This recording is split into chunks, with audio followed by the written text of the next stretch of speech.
Parte 10. La Tierra energética. El 10 de julio de 1856 nació un genio. Nikola Tesla, un estadounidense de origen serbio, llegaría a descubrir e innovar algunos de los mayores inventos de la historia. Sin Tesla, no tendríamos acceso a la electricidad como lo tenemos. Tesla diseñó la electricidad de corriente alterna, el sistema que se utiliza hoy en día en toda la Tierra. Creó la bobina de Tesla, que todavía se utiliza en la tecnología de radio. Sus inventos incluyen, entre otros, las dinamos, que son generadores eléctricos, similares a las baterías. El motor de inducción. Descubrió la tecnología del radar. La tecnología de los rayos X. El control remoto. Y el campo magnético giratorio, base de la mayoría de las máquinas de corriente alterna. Diseñó la primera central hidroeléctrica. Y sentó las bases de las tecnologías inalámbricas, con su bobina de Tesla. Tesla también inventó muchas cosas que eran una gran amenaza para la élite de la cábala satánica. Inventó el rayo de la muerte, un dispositivo capaz de generar un intenso rayo de energía dirigido, que podría ser utilizado para deshacerse de los aviones de guerra enemigos, ejércitos extranjeros y cualquier otra cosa que preferirías que no existiera. La estrella de la muerte en la Guerra de las Galaxias se basa en este invento. Inventó algo llamado oscilador, un dispositivo que, cuando lo conectaba a una oficina, casi hacía temblar todo el edificio y todo lo que lo rodeaba. En otras palabras, un dispositivo capaz de provocar terremotos deliberadamente. Aparentemente, Tesla lo destruyó con un martillo. Con la financiación del títere de los Illuminati, T. Morgan, Tesla diseñó y construyó la Torre Wardenclyffe, una gigantesca estación de transmisión inalámbrica. Morgan pensó que Tesla le estaba diseñando una torre inalámbrica que podría transmitir mensajes a través del mundo. Sin embargo, Tesla tenía otras ideas. Él pretendía que fuera la fuente de transmisión de energía libre e inalámbrica, en todo el mundo. Imagine el pánico de la cábala Illuminati. Se acabaron los combustibles fósiles y el petróleo. Nunca permitirían que Tesla interrumpiera la mayor rama de su control sobre la gente. Por lo tanto, Morgan detuvo la financiación, y el proyecto terminó en 1906. Curiosamente, también inventó una nave voladora, muy similar en diseño a lo que llamamos platillos volantes, o hemos llegado a conocer como un ovni. Iba a funcionar con energía libre, y corrió la misma suerte que la Torre Wardenclyffe. La industria de la aviación y del automóvil era demasiado rentable para la cábala Illuminati.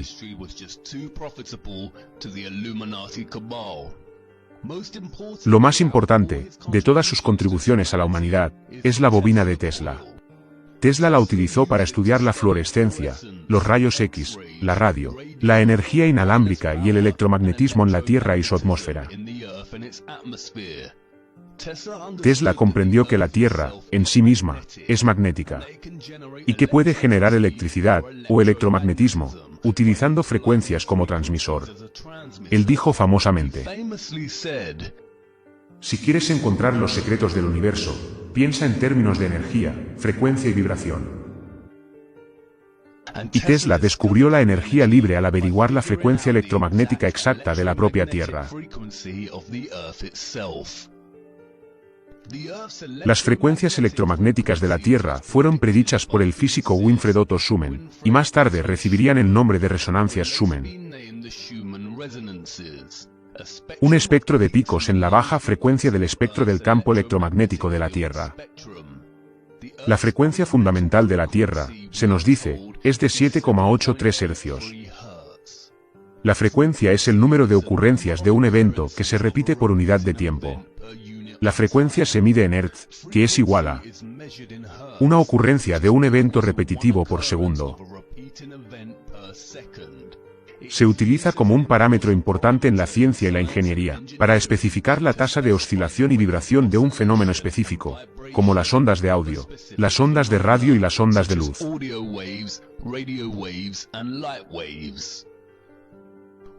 Se nos adoctrina con la mentira del globo heliocéntrico desde muy temprano en nuestra educación. Y, aunque se nos enseña la importancia del electromagnetismo en las clases de física, suele ser en el contexto de la ingeniería, de la construcción de motores y sistemas eléctricos.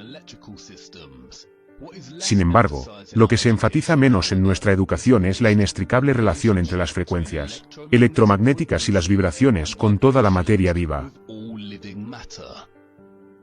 A estas alturas de la serie, sé que tengo su atención. Y probablemente te estés haciendo a la idea de que nuestra Tierra es un plano, y no un globo. Pero, nuestro adoctrinamiento sobre el globo terráqueo está tan profundamente establecido, que probablemente todavía estás imaginando el Big Bang como el comienzo de la Tierra. Y que el Sol y la Luna son esferas gigantes, girando sobre nosotros, encerrados en algún tipo de órbita, dependiendo de la gravedad. Así que necesito mostrarte la mecánica de cómo todo esto es posible. En primer lugar, dejamos el porqué para más adelante. El mejor lugar para empezar es donde lo dejamos. Hablamos del firmamento, y de que hay agua, por encima. Exploramos la noción de que las estrellas y los planetas no son bolas esféricas de roca y gas ardiente, sino destellos danzantes de luz que interactúan con las aguas por encima del firmamento. El científico japonés Masuro Emoto ideó una nueva e innovadora manera de captar la forma del agua. Tituló este trabajo Mensajes en el agua. Emoto tomaba muestras de agua en placas de Petri y congelaba el agua a -25. Después de unas horas, Emoto analizaba el agua congelada, bajo un microscopio de campo oscuro, con capacidad fotográfica, en un laboratorio, a una temperatura constante de -5 grados.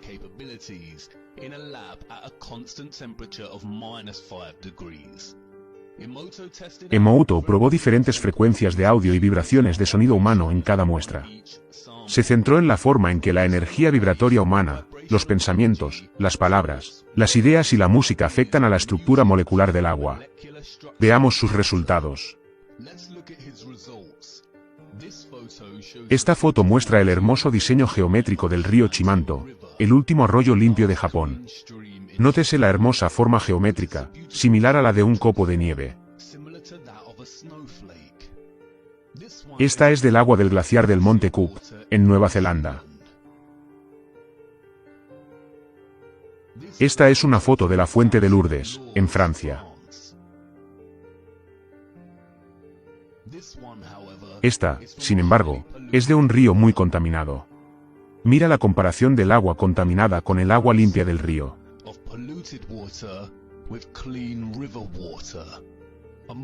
Emoto decidió ver cómo la música afectaba a la forma del agua. Colocó el agua entre dos altavoces durante varias horas, mientras ponía música diferente. Esta es la pastoral de Beethoven.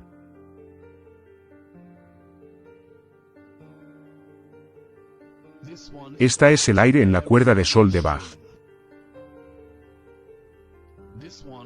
Este, el vals de despedida de Chopin. Esta, de música curativa genérica. Mira la forma producida por la danza folclórica Kobachi. Esta muestra el resultado de la música heavy metal. Al igual que antes, aquí hay una comparación entre el metal y la música curativa. Emoto llevó el experimento un paso más allá. Decidió observar el efecto de las palabras y frases humanas, pronunciadas en el agua. Y escribiendo estas palabras y pegándolas en el vaso, durante la noche. Aquí está, gracias. Aquí está, amor y aprecio. Este muestra los efectos de, me enfermas, te mataré.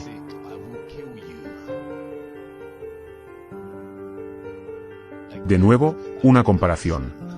Formas geométricas muy diferentes, a través de la intención. Aquí hay una foto de agua muy contaminada de la presa de Fujiwara. Aquí, ahora, está la misma agua pero, después de que se le dijera una oración.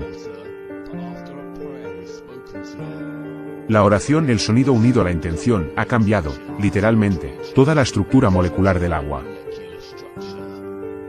El trabajo de Emoto no solo demuestra la diversidad de la estructura molecular del agua y los efectos del medio ambiente en el agua misma, sino que el sonido, la frecuencia y la vibración tienen un fuerte efecto en su estructura. Teniendo en cuenta que nuestro cuerpo está compuesto por al menos un 80% de agua, quizás deberíamos tener un poco más de cuidado con los sonidos a los que nos exponemos. Pero aquí es donde la cosa se pone realmente interesante. Existe un campo de actividad llamado cimática, que aplica diferentes sonidos y frecuencias vibratorias a la materia y al agua. En la cimática, una placa metálica, llamada placa Chladni, se acopla a la parte superior de un altavoz. Si se esparce arena por la parte superior y se reproducen diferentes frecuencias, se obtienen resultados muy interesantes. El mismo experimento se puede aplicar a los cuencos de agua. Mira.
Ya sabes a dónde voy con esto.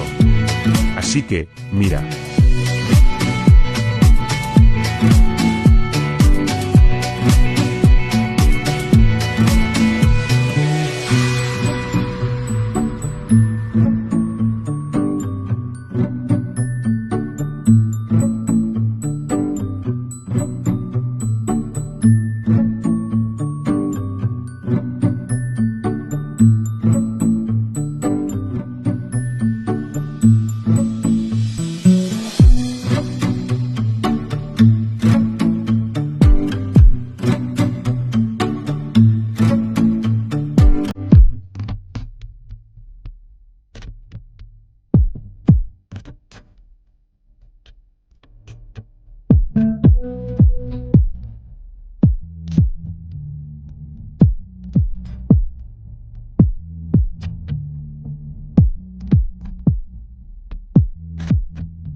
Sé lo que quieres decir.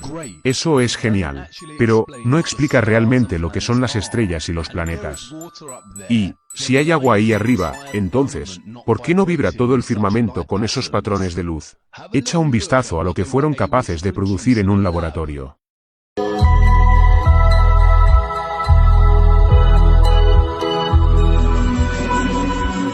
This star in a jar is made when a sound wave is passed through a small bubble inside a flask of liquid.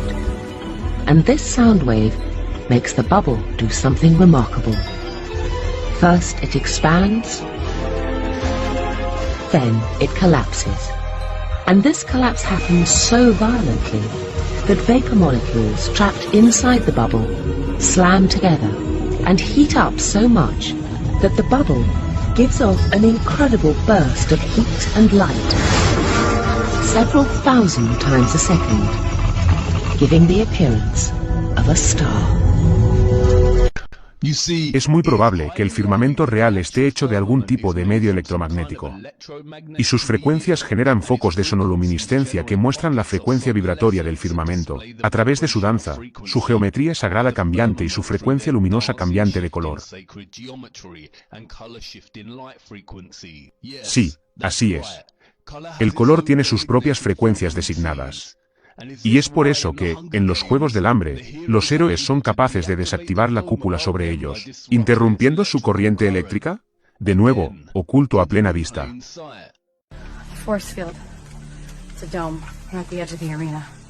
Es muy interesante que, como la referencia al firmamento, los antiguos textos bíblicos de nuestro mundo ofrecen una visión de los orígenes de la creación de la Tierra y de toda la materia.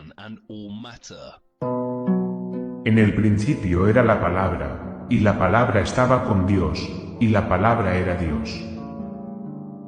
Y dijo Dios, hágase la luz, y se hizo la luz. Dios vio que la luz era buena, y separó la luz de las tinieblas.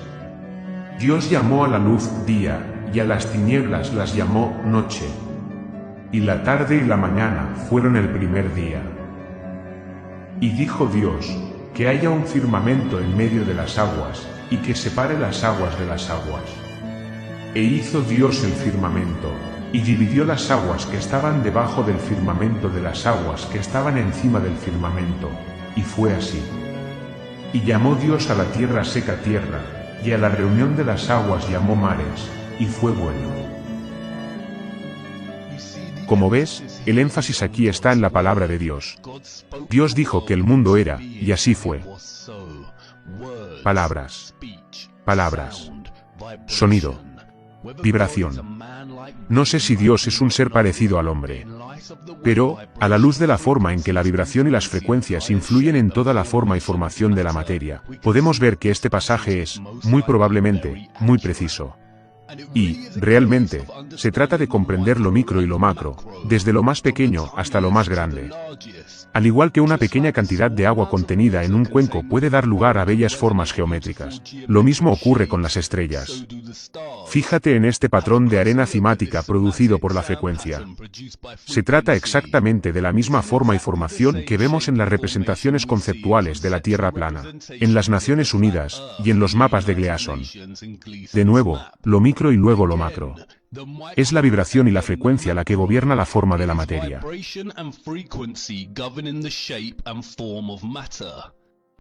Tal vez, los círculos de las cosechas, con su geometría perfecta, se forman a partir de fuertes ráfagas vibracionales procedentes de algún lugar de arriba, de la misma manera que las formas se forman en el agua congelada.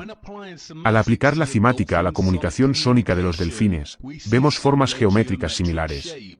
Incluso se está empezando a compilar un alfabeto de delfines a partir de esto. Y se ve la geometría de la escena en la regeneración de las células nerviosas. De nuevo, lo micro y lo macro. Dios habló, y así fue. Pero, tenemos que hacer una pausa. Solo nos estamos enfocando en los mecanismos de nuestro mundo electromagnético de frecuencia y vibración, en este momento. Abordaremos por qué todo esto está aquí y cómo llegó a ser, en un episodio posterior. El electromagnetismo también explica perfectamente cómo funcionan nuestro Sol y nuestra Luna en la Tierra plana. Como se ha mencionado anteriormente, el Sol y la Luna no son cuerpos esféricos de roca o gas. Son discos que giran nuestra Tierra, como un reloj pero, en una espiral, dictando las estaciones y los climas a su paso. Cuando el Sol está más allá del anillo del Ecuador, el hemisferio norte experimenta el verano y el hemisferio sur el invierno. A la inversa, cuando está por debajo del Ecuador, el hemisferio sur experimenta el verano y el hemisferio norte el invierno. Pero, hasta este momento, no hemos explorado cómo nuestros cuerpos celestes de luz pueden realmente viajar de tal manera. Y, como la gravedad es un engaño, este mecanismo se vuelve aún más misterioso. Pero, de nuevo, el electromagnetismo y la ingeniería tienen la respuesta. Nos dicen que el campo magnético de la Tierra se extiende desde el interior de la Tierra hasta el espacio, donde interactúa con el viento solar, una corriente de partículas cargadas que emana del Sol. Nos dicen que la Tierra se inclina sobre un eje. Y es como si hubiera una enorme barra magnética colocada en ángulo, por el centro de la Tierra. En general, todo esto es mentira.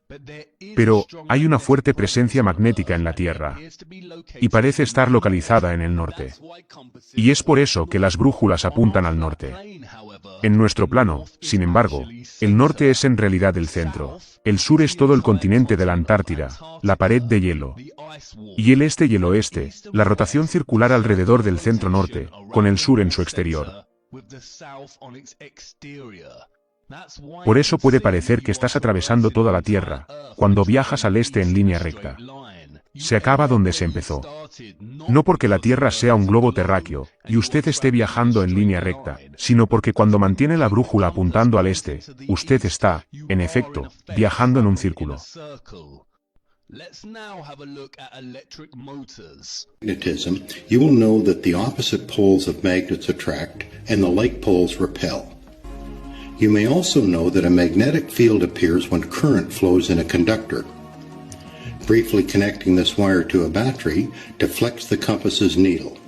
Electricity creates a magnetic field. This effect can be used to create an electromagnet. This coil is the electromagnet in our simple motor. connecting a AA battery, we can see the magnetic force from the coil moving the magnet in the compass. The coil is polarized. One side is north, the other is south. Let's start construction of our motor by creating the coil.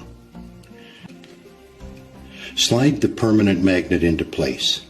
It doesn't matter which pole is up. Touching the leads to a single AA battery should cause the coil to bounce. If the coil is balanced and all electrical connections are completed, the motor should start. This is a commercially made DC motor. It is significantly more powerful and efficient than our simple motor. It accomplishes this with strong permanent magnets and large coils wound on an armature, and a method for controlling the polarity of the coil's magnetic field. Como puedes ver, la corriente eléctrica produce un campo magnético. A la inversa, los campos magnéticos también pueden utilizarse para producir corrientes eléctricas. Funciona en ambos sentidos. ¿Qué fue primero, en términos de la Tierra, es realmente una cuestión del huevo y la gallina? Y exploraremos esto, y el origen del magnetismo, en un episodio posterior. Para entender cómo funcionan el Sol y la Luna como luminarias electromagnéticas, es necesario observar el efecto Faraday. Let's switch it on, let's see what it does. Through this coil of thick wire, we're about to pass a huge alternating electric current. On top is a 1 kilogram aluminium plate. So we hear this noise. What's that noise? It's the vibration of the plate because it's vibrating at 2 times the frequency of this one. Whoa! Whoa! How does it do that? To find out, I've come to the place where it all started, the Royal Institution in London. This is the key to Faraday's magnetic lab. It's amazing that lock still works. From the 1870s on, it became a storeroom, which is why it survived, and it survived intact, all the joinery, giant electromagnet, exactly the same as Faraday. So this is exactly as Faraday would have had. That's right, yep. In Faraday's time, it was known that electric current creates a magnetic field. But it remained an open question whether the reverse is possible, if a magnetic field could generate electric current.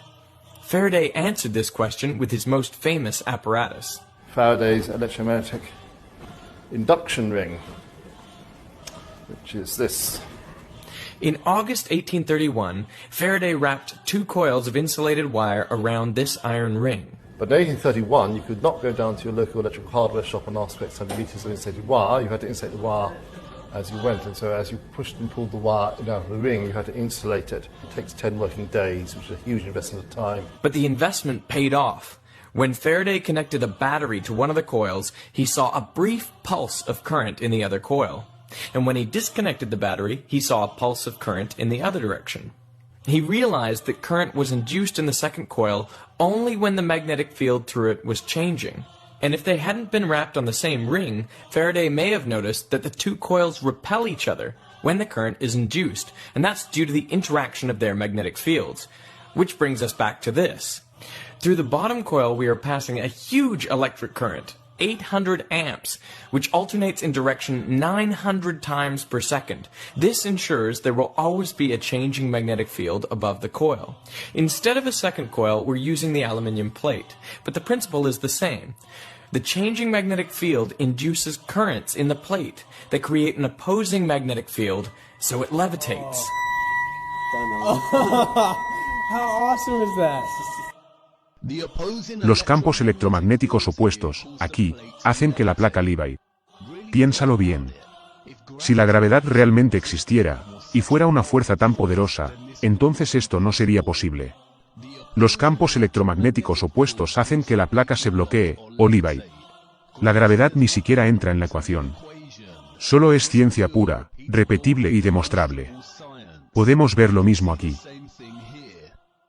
Of the magnets, you see, if I can move it on the side, it will again pivot around the axis of the magnet because it makes sure that the magnetic field inside of it stays the same. Right. It's astonishing. Can you put it on the track for us? Yeah. I just levitated it above the track quite high. and I can just rotate it. So it's actually floating above the surface. Yeah, it's not floating, it's locked above the surface. So you could tilt it at an angle and it would Yeah, still fly I can around. do like this, and it will just go around like this. Because I go and put it at different height, put them like this. And lock it at the height. Lock right. it, yeah, different height, different configuration. Right. And I can even lock it at opposite way. If you could just hold for a minute. High. I'm doing the So same it can thing. hang I'm upside locking down. it upside down, and then it is suspended.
El disco, aquí, está bloqueado y puede atravesar ininterrumpidamente el círculo de imanes. De la misma manera aquí, vemos que funciona a la inversa, a través de bloqueo cuántico. El disco atraviesa, bloqueado, por debajo de los imanes. Así es como funcionan el Sol y la Luna, en la Tierra plana. Se bloquean a través del campo magnético autogenerado de la Tierra, y que toma la forma de una bobina en espiral. Y sé que probablemente estés pensando que esto es fascinante. Pero, aún no explica cómo se alimentan las luminarias del Sol y la Luna. Las vemos viajar sobre nuestro plano terrestre. Pero, ¿cómo están iluminando la Tierra? No vemos ningún cable. Y aquí es donde Tesla se vuelve importante. La bobina de Tesla funciona de manera similar.